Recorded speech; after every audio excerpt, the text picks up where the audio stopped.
The night I walked out of that 12,000 square foot mansion, the rain was falling so hard it felt like the sky was crying with me.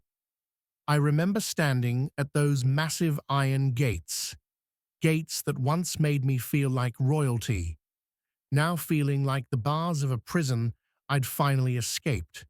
My heels were broken, my makeup was running down my face in black rivers, and in my hand I clutched a single flash drive that contained enough evidence to bring down one of the most powerful men in Europe.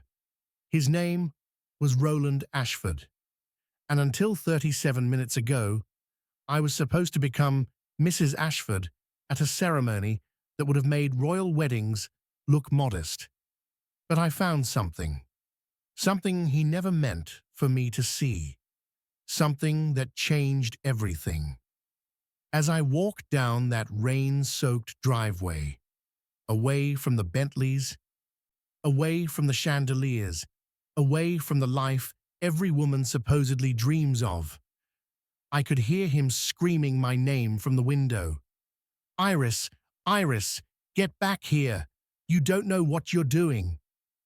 But for the first time in 3 years, I knew exactly what I was doing. I was walking out, and his entire world was about to collapse. What nobody tells you about billionaires is this: they don't just collect money, they collect people, they collect secrets, they collect lies stacked so high that eventually the tower has to fall. I was about to push that tower over, and I was about to watch it burn. But before I tell you how it all fell apart, I need to tell you how it began, because every disaster has an origin story, and mine started in a small coastal town in Ireland, where I was just a girl with paint-stained fingers and dreams too big for the life I was living. Before we continue, I want to take a moment to speak to your heart.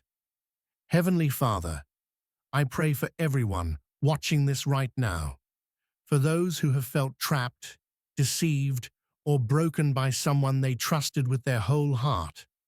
I ask that you wrap them in your peace. Give them the strength to walk away from what hurts them and the courage to rebuild. Remind them that their worth is not defined by the people who failed to see it. In your name, amen. If this prayer touched you, type amen in the comments below. And please stay with me through this story. Subscribe to this channel if you haven't already, because what I'm about to tell you might just change your life. My name is Iris Brennan. I grew up in Kinsale, a small harbour town on the southern coast of Ireland, where the houses are painted in bright colours and the winters are grey and unforgiving. My father was a fisherman. My mother worked at a local bakery. We weren't poor, but we certainly weren't rich. We were the kind of family that counted coins before grocery shopping and prayed the car would start on cold mornings. I was the middle child of 3.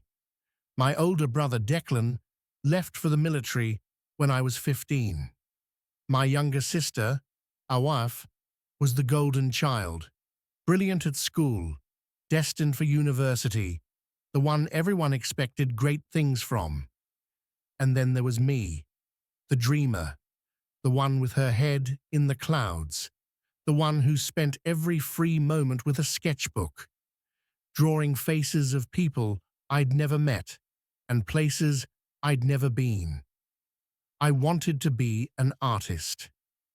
Not the kind that sells paintings in local markets, though I did that too, but the kind that exhibitions around the world, the kind whose work hangs in galleries and touches the souls of strangers. My parents loved me, but they didn't understand me. "Art doesn't pay bills, Iris," my father would say, not unkindly, but firmly. "You need a backup plan." So I got a backup plan. At 19, I enrolled in a hospitality program in Cork. I figured if I couldn't paint my way to a better life, I could at least work my way into one. Hotels, events, management. It wasn't my passion, but it was practical, and I was good at it. Really good. By 23, I was working as an event coordinator at a luxury resort in Galway. I organized weddings for wealthy couples, corporate retreats for executives, anniversary parties for people who had more money than I'd ever see in a lifetime. I watched them. I studied them. The way they carried themselves, the way they spoke, the way they made everything look effortless when I knew, because I was the one behind the scenes, that nothing was effortless. It was all performance. And that knowledge would save me later, though I didn't know it yet. At 25, I was headhunted by an international event planning firm based in London. They'd seen my work. They wanted me on their team for high-profile events across Europe. I said yes before they finished the sentence. Leaving Ireland was terrifying and exhilarating in equal measure. I was leaving behind everything I knew, my family, my friends, my little apartment with the view of the harbour, for a city where I knew no one. But I had to go, because there was a fire inside me that Kinsale could never contain, a hunger for more, a desperate need to prove, to myself, to my family, to everyone who ever doubted me, that the dreamer could make it. London swallowed me whole at first. The noise, the chaos, the anonymity. I went from being Iris Brennan, the girl everyone knew at the local pub, to being just another face in a crowd of 8 million. I cried myself to sleep more nights than I'd ever admit. I questioned my decision constantly, but I kept going, because the alternative, going home with my tail between my legs, was unthinkable. Within a year, I'd made a name for myself in the industry.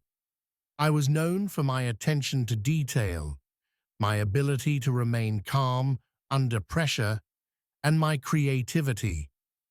I could turn a blank ballroom into a winter wonderland or a Moroccan paradise with nothing but a vision and a team willing to follow me.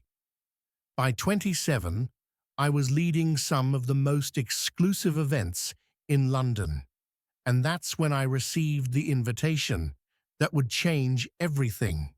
An invitation to organize the private birthday celebration of one of the most reclusive billionaires in the United Kingdom, Roland Ashford. I'd heard his name before, of course. Everyone had. He was the heir to Ashford Industries, a conglomerate that had its fingers in everything from shipping to real estate to technology. His family had been wealthy for generations, old money mixed with new innovation. But Roland himself was a mystery. He rarely appeared in public. He gave no interviews. He had no social media presence. The few photographs that existed of him were blurry, distant, clearly taken without his consent. People called him the ghost billionaire, and he wanted me to plan his 40th birthday. I should have seen it as an honor. Instead, something in my gut twisted with unease, a feeling I would learn, far too late, to trust. The first meeting was scheduled at his country estate in the Cotswolds. I remember the drive there like it was yesterday, the rolling hills, the ancient stone walls, the sheep dotting the landscape like cotton balls scattered by a careless hand. And then, at the end of a private road lined with oak trees that had to be centuries old, the house appeared. Calling it a house was an insult. It was a palace, a sprawling Georgian manor with more windows than I could count, surrounded by gardens that looked like they belonged in a period drama. There were fountains, hedge mazes, a lake with swans gliding across its surface. I parked my rental car, a modest Volkswagen that looked comically out of place, and sat there for a full minute, trying to steady my breathing. This was it, the biggest opportunity of my career. I couldn't afford to mess it up. A butler met me at the door, an actual butler, with white gloves and a formal demeanor that made me feel like I'd stepped back in time. "Miss Brennan?" he asked, as if there could be any doubt. "That's me. Mr. Ashford is expecting you in the library. Please follow me." The library. Of course it was the library. We walked through hallways lined with portraits of Ashford ancestors, stern-faced men and elegant women who seemed to judge me with their painted eyes. The floors were marble. The ceilings were impossibly high. Every surface gleamed with the kind of polish that only comes from an army of staff dedicated to maintaining perfection. And then the butler opened a door, and I saw him for the first time. Roland Ashford. He was standing by a window, silhouetted against the afternoon light, and my first coherent thought was that the blurry photographs didn't do him justice. He was tall, at least 6'2", with broad shoulders and the kind of posture that suggested a lifetime of confidence. His hair was dark, silvering slightly at the temples, and his face was angular, handsome, in a way that was almost intimidating. But it was his eyes that caught me. Grey, storm cloud grey, with an intensity that made me feel like he could see through every wall I'd ever built around myself. "Miss Brennan," he said, and his voice was deep, cultured, with just a hint of something I couldn't place. "Thank you for coming all this way. Thank you for the opportunity, Mr. Ashford." He smiled then, a half-smile really, and gestured to a pair of leather armchairs by the fireplace. "Please, sit, and call me Roland." I sat, and for the next 3 hours, we discussed his birthday celebration. He wanted something intimate. 50 guests, no more. A black tie affair with a classical string quartet, a menu designed by a Michelin-starred chef, and absolutely no press. "Privacy is paramount," he said, his grey eyes fixed on mine. "I trust you understand." "Completely." "Good."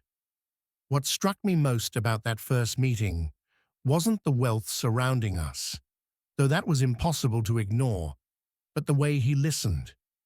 Most clients, in my experience, talked at you. They told you what they wanted without pausing for input, treating you like a vendor rather than a collaborator. Roland was different. He asked questions. He considered my suggestions carefully. He seemed genuinely interested in my creative vision, not just my ability to execute his demands. By the end of our meeting, I was charmed. I won't pretend otherwise. There was something magnetic about him, something that pulled you in despite every instinct telling you to be careful.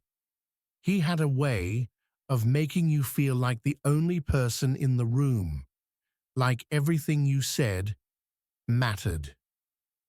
I should have recognized it for what it was, a predator's patience. But I was 27, ambitious, and more than a little dazzled by the world I'd stepped into. So when he asked if I would stay for dinner, purely professional, of course, I said yes. Dinner was served in a formal dining room that could have seated 40, but there were only 2 place settings, at either end of a table so long we had to raise our voices slightly to be heard. We talked about everything and nothing. My childhood in Ireland, his travels around the world, the books we loved, the art we admired. He was surprisingly knowledgeable about art. He owned an extensive collection, he said, though most of it was kept in storage or on loan to museums. I find art to be the purest form of human expression, he said, swirling wine in his glass. Don't you? I do, I agreed, my heart beating faster. I used to paint, actually, before I got into this career. His eyebrows rose with interest. Did you? What kind of painting? Portraits mostly. Faces. I was fascinated by the way a single expression could tell an entire story. You should show me your work sometime. Oh, I haven't painted in years. I gave it up. That's a shame, he said, and the way he looked at me, with something like disappointment, made me feel strangely guilty. Perhaps you'll find your way back to it. At the end of the evening, as I was leaving, he walked me to my car.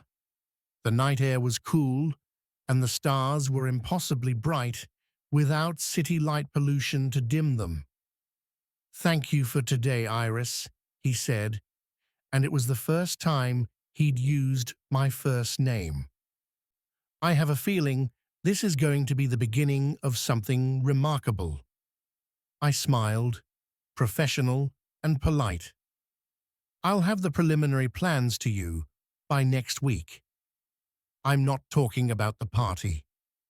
And then he turned and walked back inside, leaving me standing in the gravel driveway with my heart pounding and my mind racing. I told myself it meant nothing. I told myself he was just being charming. That charm was a tool people like him wielded without even thinking about it. But as I drove away from that estate, I couldn't shake the feeling that something fundamental had shifted, something I couldn't take back. Over the next 6 weeks, as I planned his birthday celebration, I saw Roland Ashford more than I saw anyone else in my life.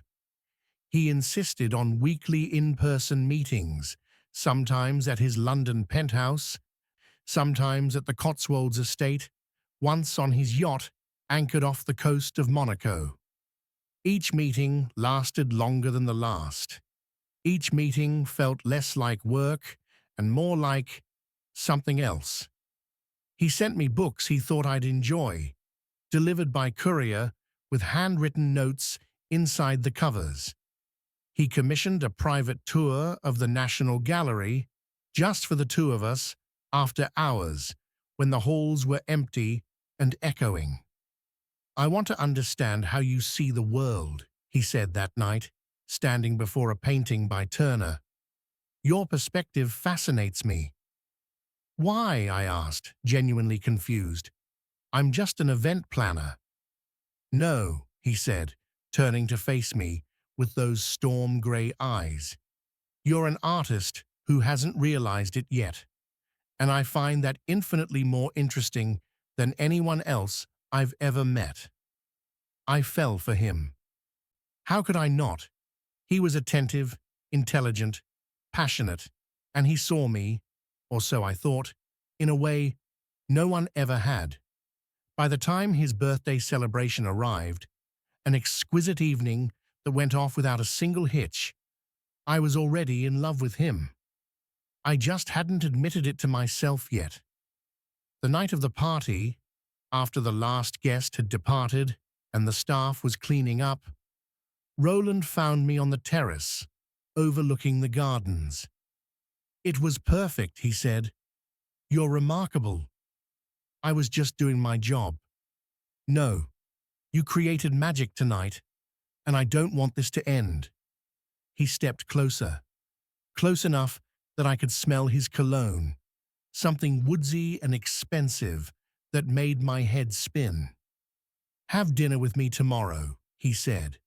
Not as a client, not as an employer. As a man who hasn't been able to stop thinking about you for 6 weeks. I should have said no. I knew all the reasons why it was a terrible idea. The power imbalance, the professional boundaries, the fact that I knew virtually nothing about his personal life, despite all our conversations. But I said yes, and that yes was the first step toward the beautiful disaster that would consume the next 3 years of my life. The first 6 months were everything I'd never dared to dream of. Roland Ashford didn't just date me, he swept me into a world so far removed from reality that I sometimes had to pinch myself to believe it was real. Our first official date was dinner at a restaurant in Paris. Not a day trip, a private jet, a suite at the Ritz, a table at a restaurant where the waiting list was measured in years. "I want to show you the world," he said, over champagne that cost more than my monthly rent. Every beautiful corner of it.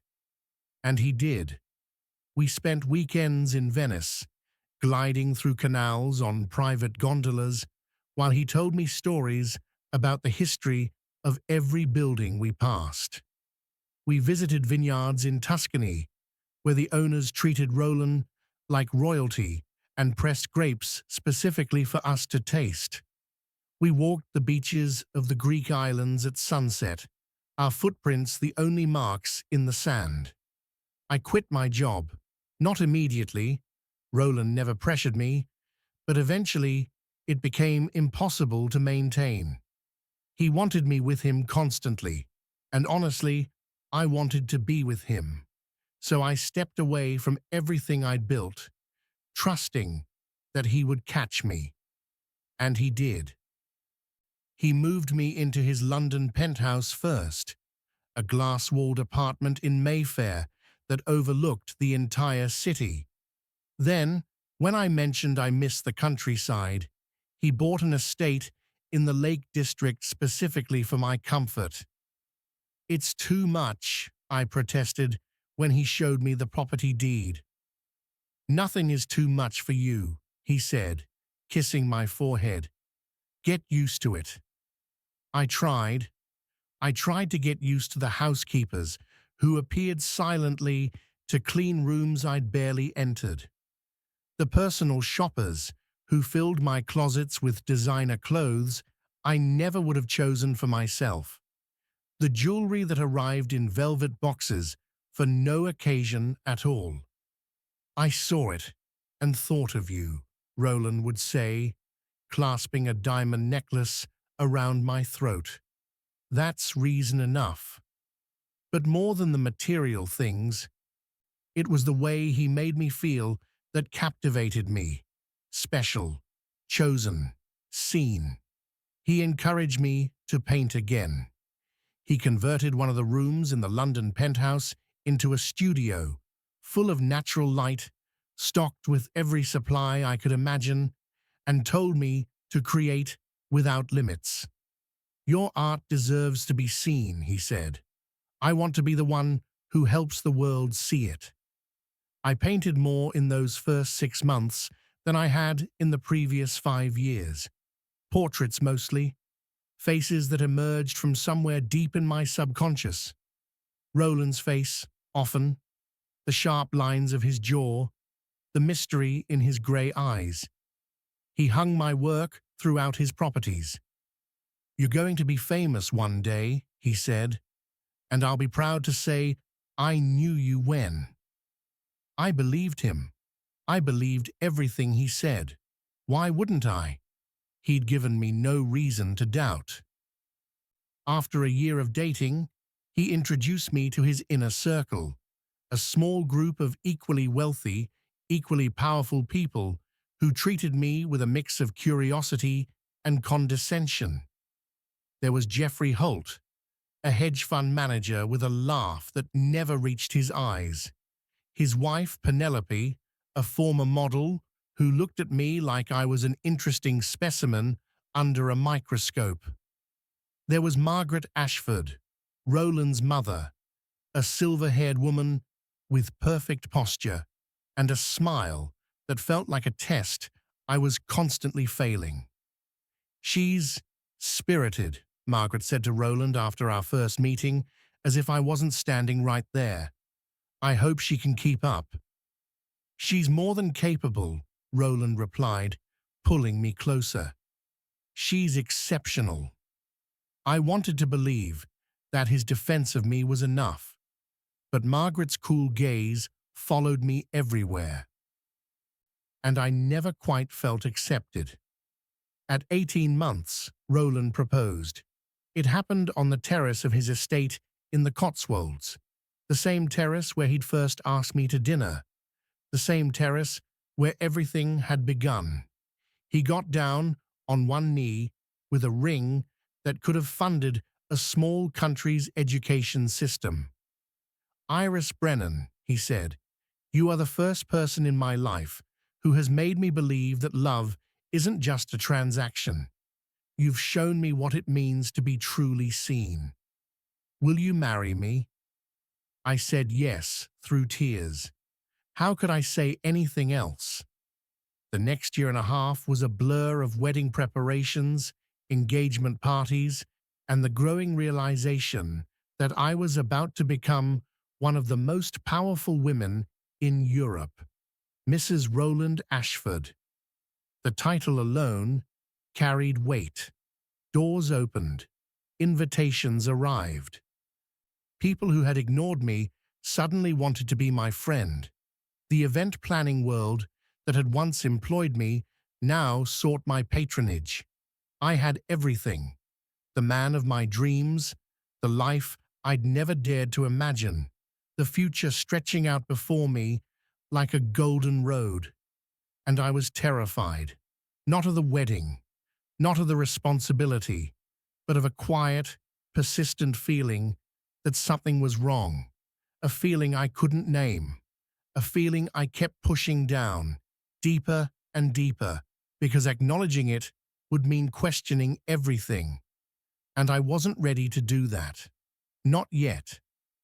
The first time I noticed something truly strange, we were in Vienna. Roland had business meetings.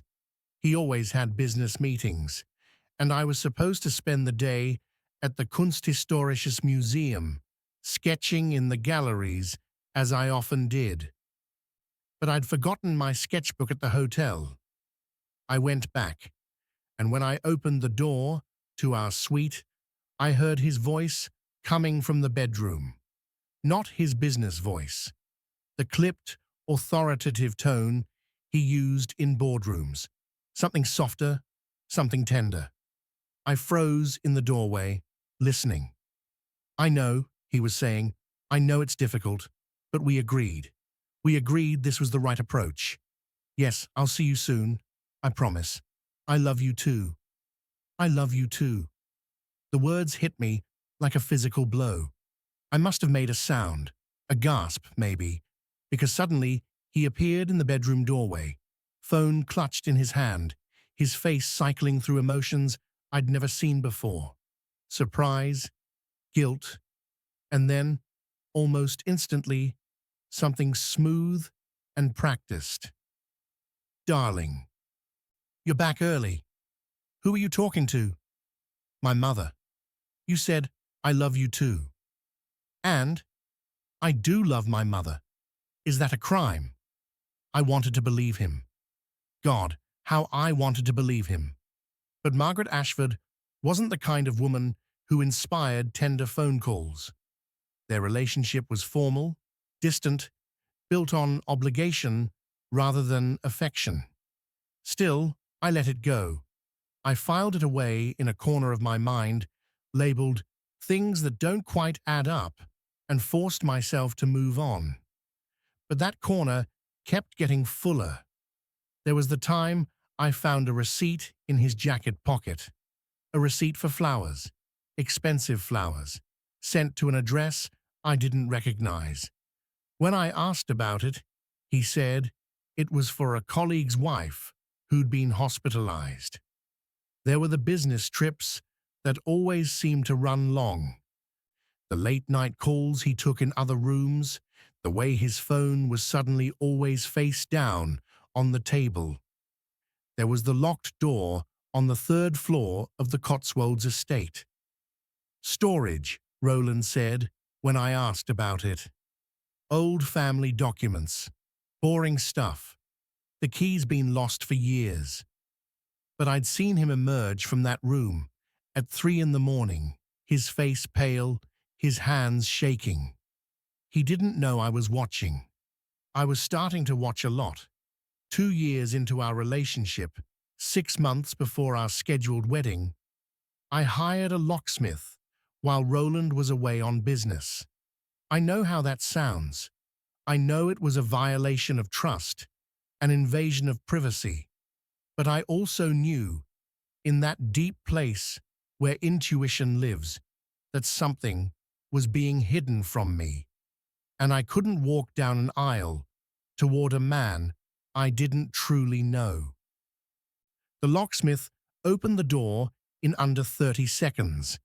What I found inside took much longer to process.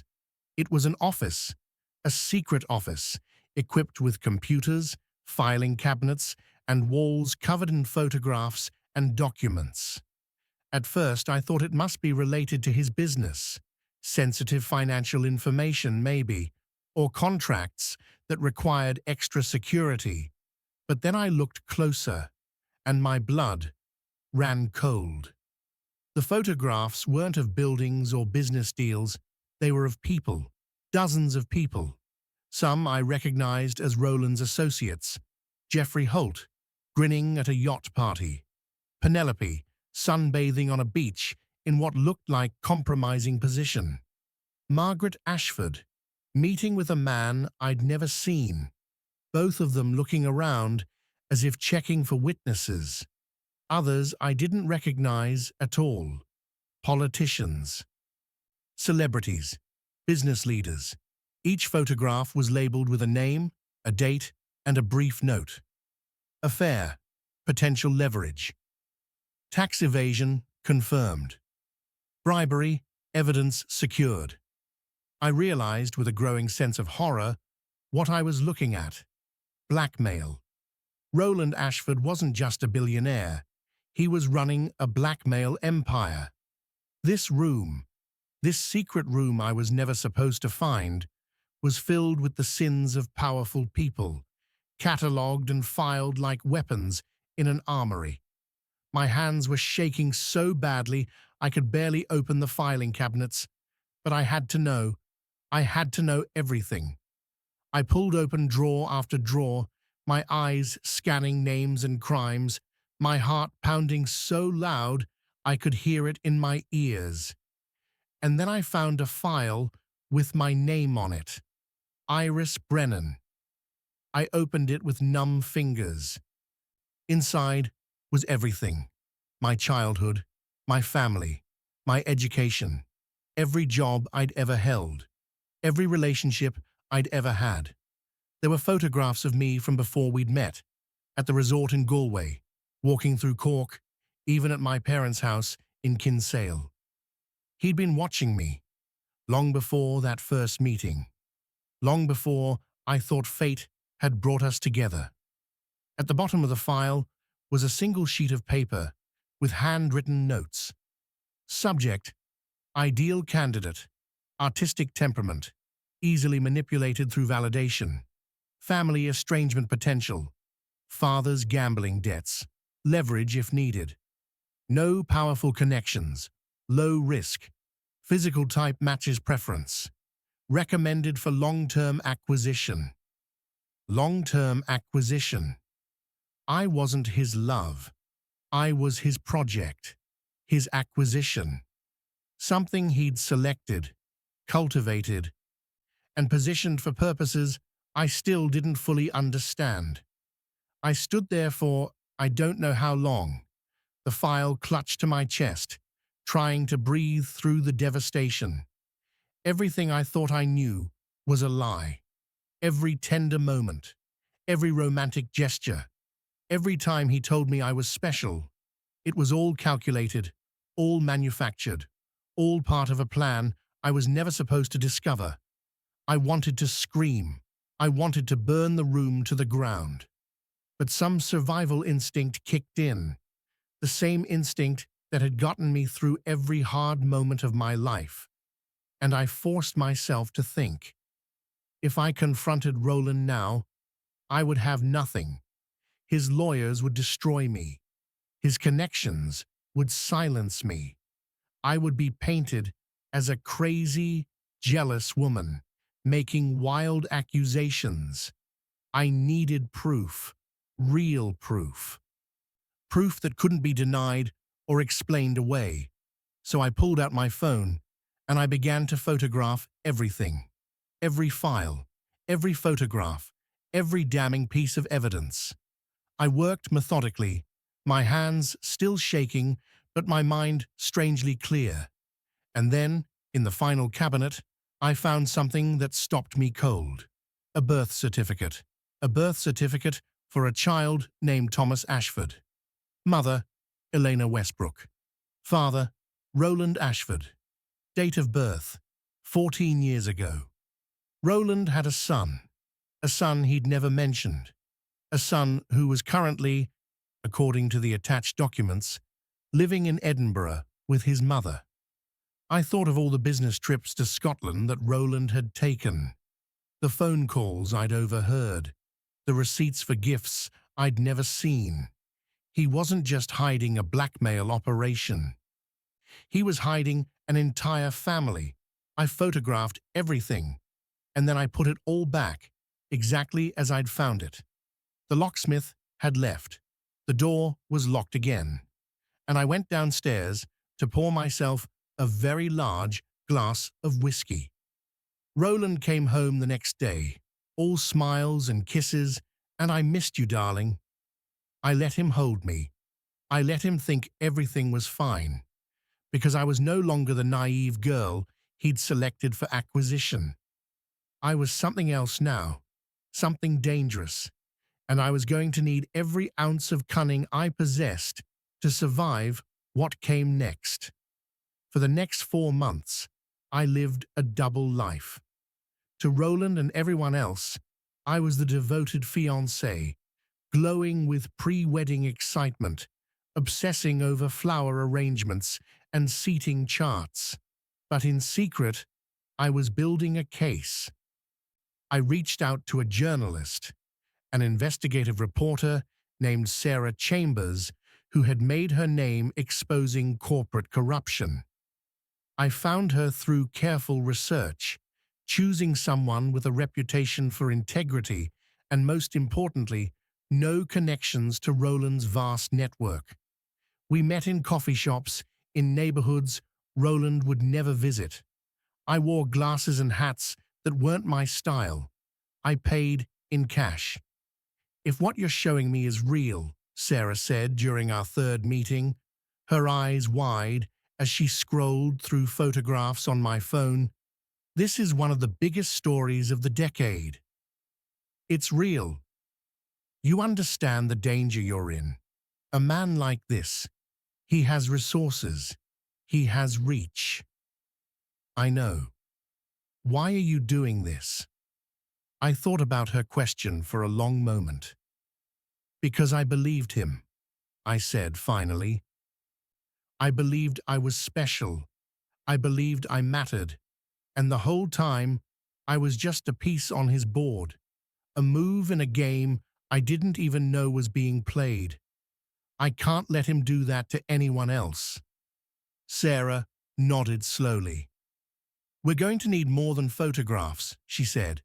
"We need documents, financial records, testimony." "I'm working on it." And I was. Over those months, I became an expert at accessing Roland's systems. He'd never bothered to hide his passwords from me. Why would he? I was his acquisition, safely under control. I discovered the extent of his empire. The blackmail was just the tip of the iceberg. Beneath it was a network of shell companies, offshore accounts, and illegal financial schemes that would make your head spin. Roland wasn't just wealthy. He was wealthy through decades of fraud, manipulation, and the systematic destruction of anyone who got in his way. I found emails discussing the ruination of business rivals. I found records of political donations made in exchange for favorable legislation. I found evidence of a partnership with organized crime syndicates in Eastern Europe. And I found her, Elena Westbrook, the mother of Roland's son, a woman who had been his first fiancée 15 years ago, before I was even a fully formed adult. A woman who had discovered his secrets, tried to leave, and been bought off. Or so Roland thought. I tracked her down to a modest townhouse in Edinburgh. When she opened the door and saw me standing there, her face went white. "I know who you are," she said before I could speak. "I've seen your pictures. I know who you are too. Can we talk?" Elena's story was even more devastating than I'd imagined. She'd met Roland at 22, the same age I'd been working at the resort in Galway when he first put me under surveillance. She'd been a paralegal, ambitious, eager, completely dazzled by his wealth and attention. They'd been together for 3 years. They'd been engaged. And then she'd found out about the blackmail. "He didn't hide it as well back then," she said, pouring me tea with hands that still trembled after all these years. "He got sloppy. I found photographs in his briefcase one day, politicians, celebrities, all of them with notes about their weaknesses. What did you do?" "I confronted him." She laughed bitterly. "Stupid, really. I thought he would explain. I thought there was some reasonable explanation. Instead, he threatened me." "Threatened how?" "He told me that if I ever spoke about what I'd seen, he would destroy my family.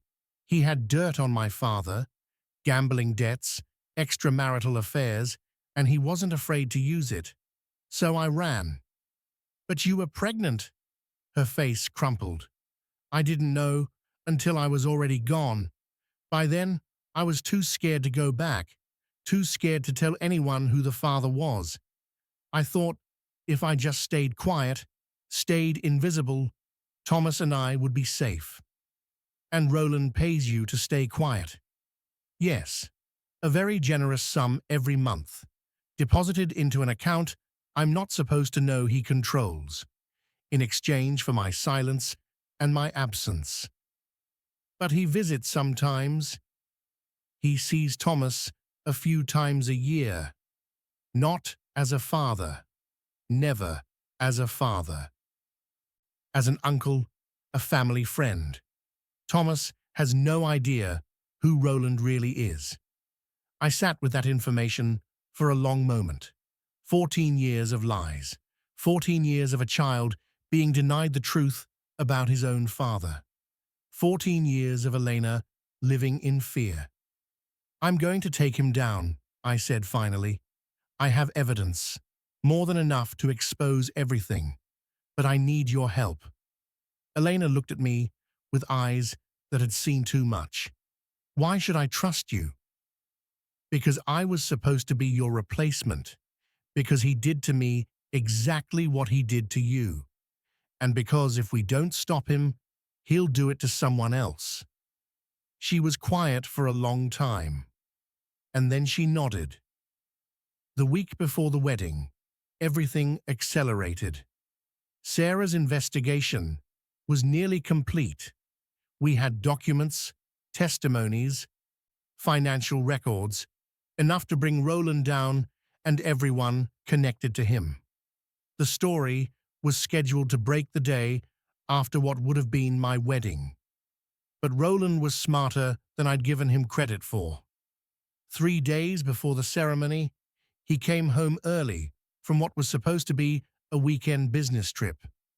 I was in my studio, pretending to paint, when I heard his footsteps in the hallway. Something about them was different, heavier, faster, angrier. The door burst open, and there he stood, his grey eyes blazing with something I'd never seen before.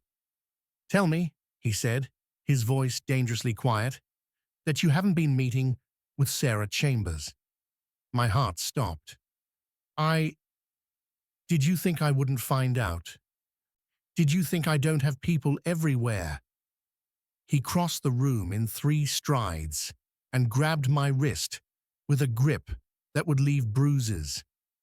"What did you tell her? What did you tell her?" I'd prepared for this moment.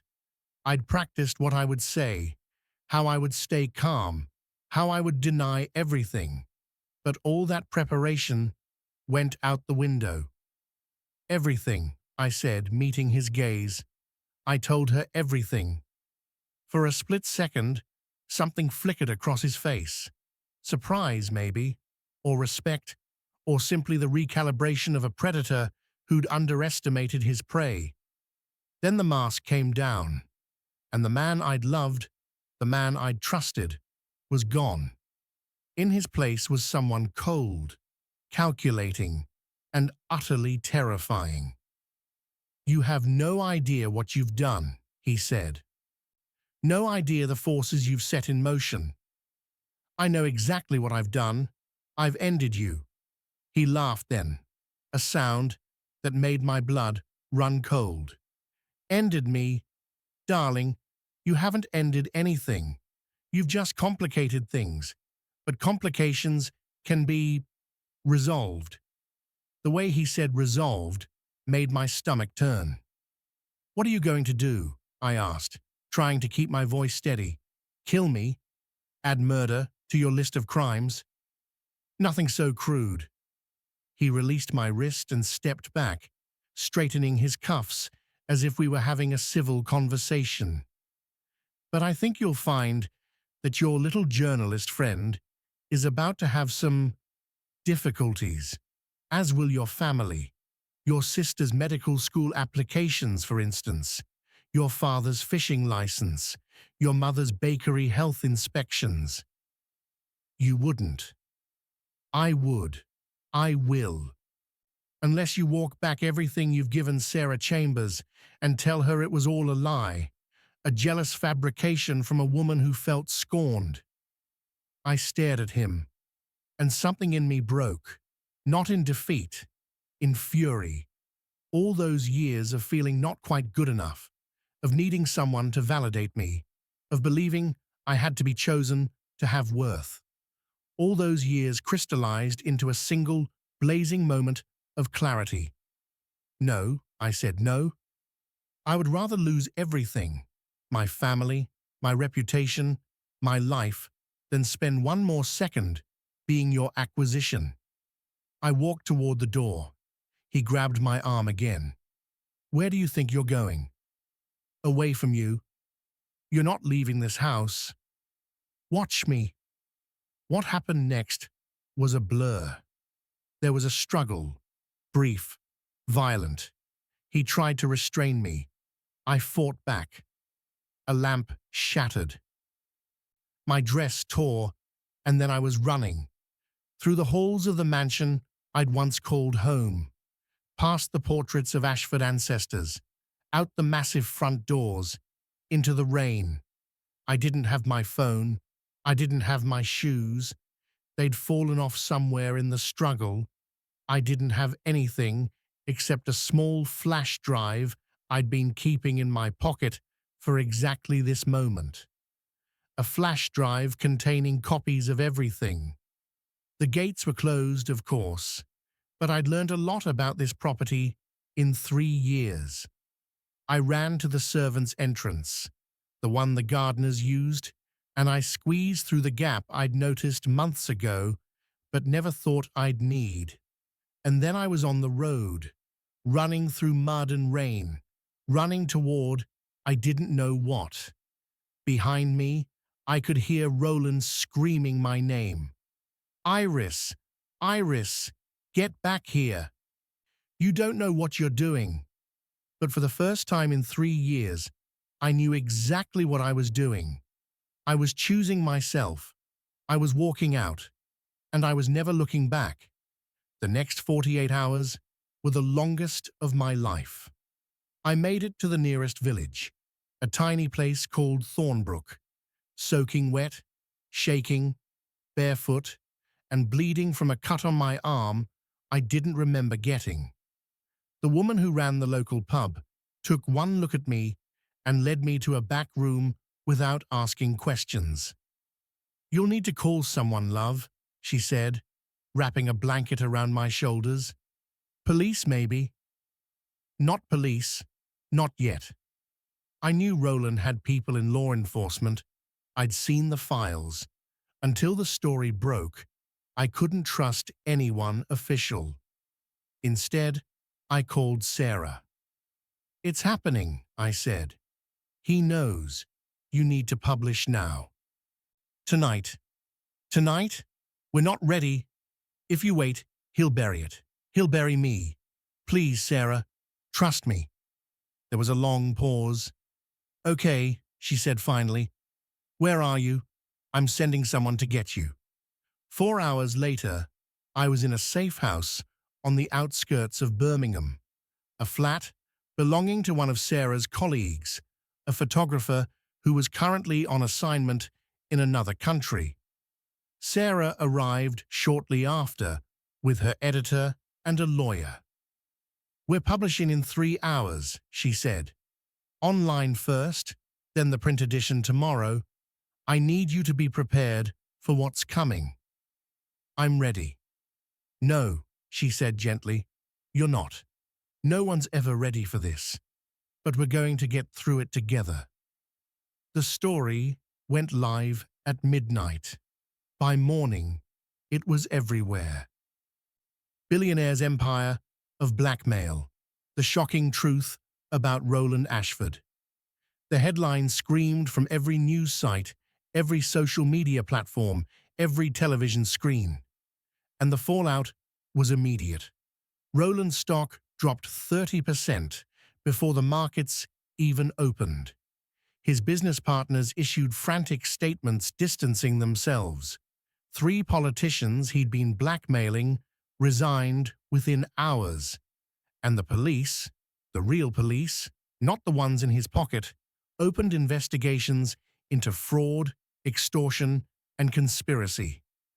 But Roland wasn't going down without a fight. His first move was to discredit me.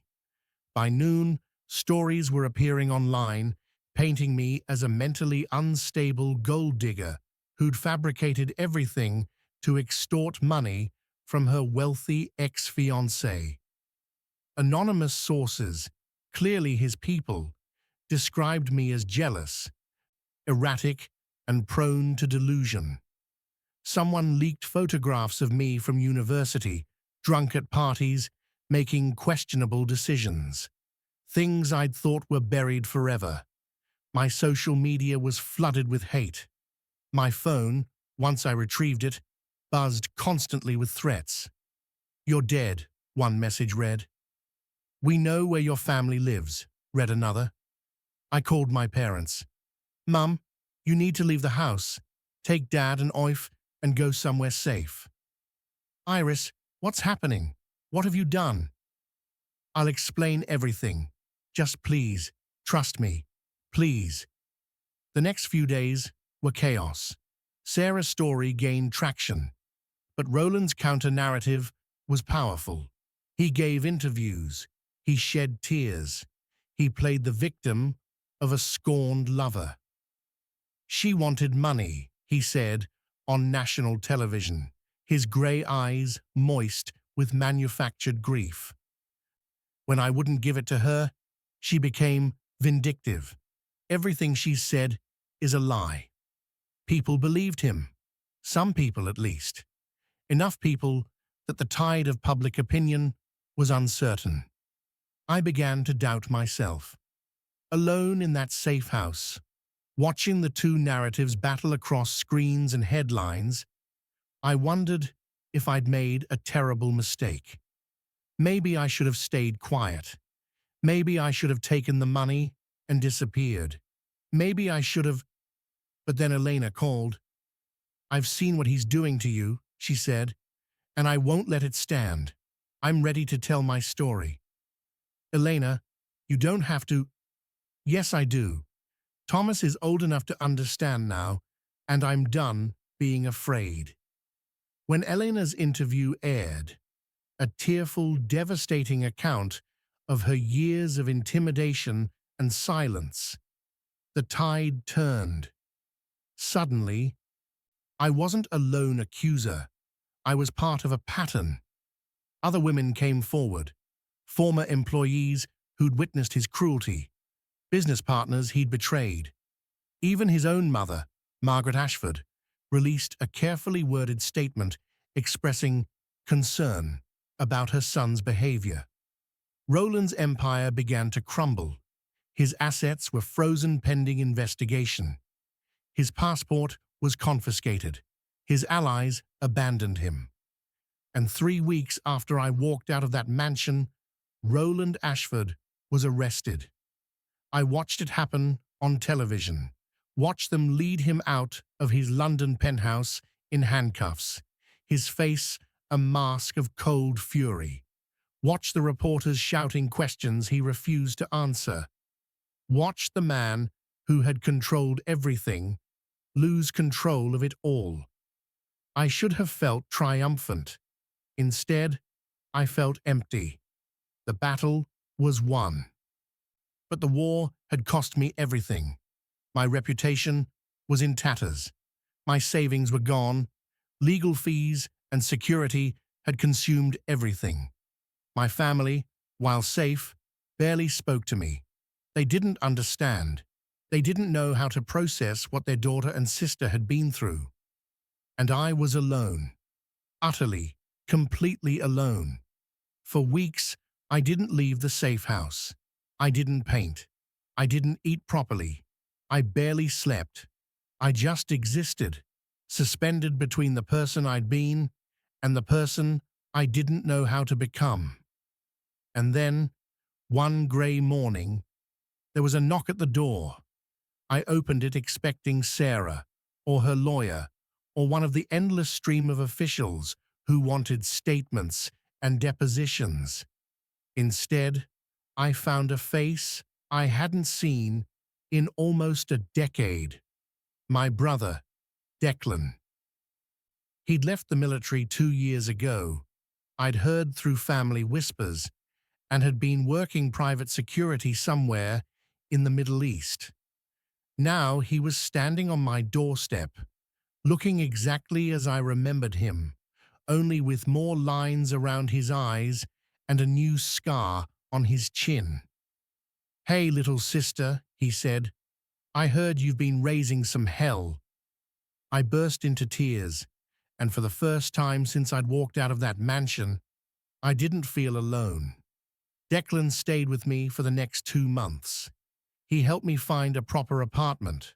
Small, modest, nothing like the life I'd left behind, but mine.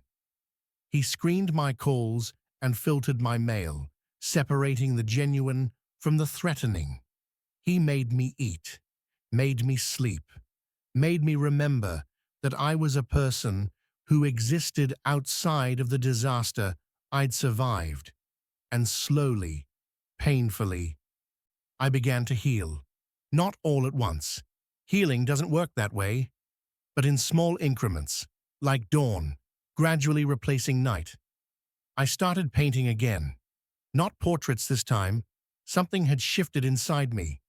Instead, I painted landscapes, seascapes, abstract explosions of color that express things I couldn't put into words. One day, I painted the view from my childhood home in Kinsale, the harbor, the colorful houses, the gray winter sky. And for the first time in years, I wanted to go home. The trip was terrifying. I hadn't seen my parents since before the story broke. Our phone calls had been tense, awkward, full of things unsaid. But when I walked through the door of the house I'd grown up in, my mother opened her arms, and everything else fell away. "My girl," she whispered, holding me tight. "My brave, foolish, wonderful girl. We talked for hours. I told them everything. Things I hadn't told anyone, things I'd barely admitted to myself. And they listened. They didn't always understand. My father especially struggled with the scope of what I'd been through. But they tried, and that was enough. I spent a month in Kinsale, rediscovering the girl I'd been before London, before Roland, before everything. I walked the harbour at dawn. I helped my mother at the bakery. I sat with my father on his boat and watched him fish, neither of us speaking, just existing in comfortable silence. And I began to plan my future. Roland's trial was scheduled for the following year. I would have to testify. I would have to face him again. But I was no longer afraid, because somewhere in the wreckage of everything I'd lost, I'd found something more valuable, myself, the real Iris Brennan, not the girl who needed validation, not the acquisition who could be controlled, but a woman who had walked through fire and survived. 3 months after my return to Ireland, an unexpected letter arrived. It was from a gallery in Amsterdam, a prestigious space I'd admired for years. They'd seen my work, not the portraits I'd painted for Roland, but the new pieces, the landscapes and abstracts I'd been creating in my tiny apartment and posting online without much thought. They wanted to feature me in a group exhibition. I read the letter 3 times before I believed it was real, but it was real, and it was just the beginning. Over the next year, as Roland's trial approached, my art career quietly bloomed. The Amsterdam exhibition led to more opportunities. Galleries in Berlin, Paris, and eventually London reached out. Critics praised my work for its raw emotional honesty and unflinching exploration of trauma and resilience. I didn't seek the attention. It found me. And for the first time in my life, I was being seen for what I created, not for who I was attached to. Elena became a friend, an unexpected gift from the darkest chapter of my life. She and Thomas visited me in Ireland, and I watched the boy, who was almost my stepson, walk the same beaches I'd walked as a child. He knew the truth about his father now. He was struggling with it, but he was surrounded by people who loved him, his mother, his grandparents, and now, somehow, me. We'd become a strange, broken, beautiful family, bound not by blood or marriage, but by survival. And as Roland's trial date approached, I felt ready to face him, ready to speak my truth, ready to close this chapter once and for all. The trial was held in London. The courtroom was packed with journalists, spectators, and the ghosts of everything Roland had built and destroyed. I saw familiar faces in the gallery. Penelope Holt, looking pale and diminished without her husband, who was facing his own legal troubles. Margaret Ashford, still perfectly composed, though her eyes betrayed something close to shame. And Elena, sitting in the front row, her hand clasped in her son's. Roland was brought in, wearing a suit that probably cost more than a year of my childhood rent. But the power was gone. The confidence was gone. He looked diminished somehow, smaller, like a predator who'd been caged and was slowly forgetting how to hunt. Our eyes met across the courtroom, and for a moment, just a moment, I saw something that might have been regret. Then the mask came down, and he was cold again. I testified for 3 hours. I told the story I've told you. The meeting, the romance, the discovery, the escape. I answered every question the prosecutor asked. And when Roland's defense lawyer tried to discredit me, tried to paint me as unstable, unreliable, motivated by greed, I didn't flinch. You claim my client controlled and manipulated you, the lawyer said, his voice dripping with contempt. Yet you stayed for 3 years. Why didn't you leave sooner? I looked at Roland when I answered, because I loved him, because I believed the lie, and because men like your client are very, very good at making their victims believe the cage is a palace. The courtroom was silent, and I saw, just for a moment, something break behind Roland's grey eyes. The trial lasted 3 weeks. The evidence was overwhelming. The testimonies were damning. And when the verdict came, guilty on 47 counts of fraud, extortion, and conspiracy, the courtroom erupted. Roland Ashford was sentenced to 25 years in prison. 25 years. More than half of the time he'd spent building his empire. More than enough to watch it all collapse while he sat in a cell. As they led him out, he turned back one last time. "You've destroyed everything," he said, his voice barely audible. I stood up. I walked to the edge of the gallery, as close as they would let me get, and I spoke the last words I would ever say to him. "No, Roland, you destroyed everything. I just walked out." That was 2 years ago. Today, I'm sitting in my studio in Kinsale, a converted barn on my parents' property that I filled with light and canvas and possibility. I paint every day, not for galleries or critics or anyone else's approval, for myself, because I finally understand what it means to create something pure, something that comes from the deepest parts of who I am, untainted by anyone else's expectations. My exhibition in Amsterdam became the first of many. My work hangs in galleries across Europe now, and last month I received an invitation to show in Tokyo. I'm not rich, I'm not famous, but I'm free.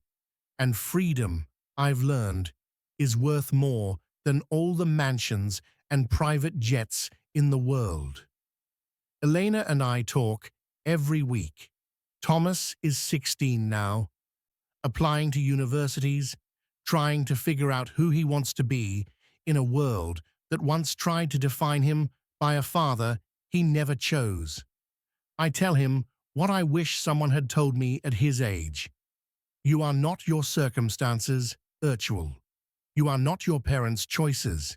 You are the sum of your own decisions, made day after day, until they build a life that belongs entirely to you. My relationship with my family has healed. Not perfectly. Some wounds leave scars that never fully fade, but enough. My father still doesn't understand everything I went through, but now he tells people about my art exhibitions with pride in his voice. And my mother has one of my paintings hanging in her bakery. That means more to me than any gallery in the world. As for love, I'm not looking. Not actively, anyway. I've learned that love built on foundation of lies will always collapse. But love built on honesty, real honesty, the kind that requires vulnerability and courage, that's something worth waiting for. Maybe it will find me one day, maybe it won't. Either way, I'm complete on my own. I used to think my story was about a billionaire, about his wealth, his power, his destruction. But I was wrong. My story was never about Roland Ashford. It was about me, about a girl from a small Irish town who wanted to be seen, who was used by someone who claimed to see her, who lost herself in someone else's vision, and who in the end found her way back, not to the person she was before, but to someone better, someone stronger, someone who knows that the only validation that matters is the kind you give yourself. If you're watching this, and something in my story resonates with you, If you've ever been manipulated, controlled, made to feel like your worth depends on someone else's approval, I want you to know something. You can walk out. It will be hard. It will be terrifying. You will lose things you thought you needed. But on the other side of that fear is freedom. Freedom to be exactly who you are. Freedom to build a life that belongs to you. Freedom to discover that you were never an acquisition. You were always the whole story. Thank you for walking this journey with me. If this story touched your heart, I have a small request. Please subscribe to this channel. Hit that notification bell. You have no idea how much it means to know that people are listening, that these stories matter, that we're building something together. Your subscription isn't just a number. It's a reminder that storytelling still has the power to connect us, to heal us, to remind us we're not alone. And before you go, I'd love to hear from you. Have you ever walked out of something that seemed impossible to leave? Have you ever found yourself again after losing everything? Drop your story in the comments below. Share your moment of courage. Let's lift each other up, because we're not just viewers and storytellers here. We're survivors, and together, we're unstoppable. Until next time, take care of yourself.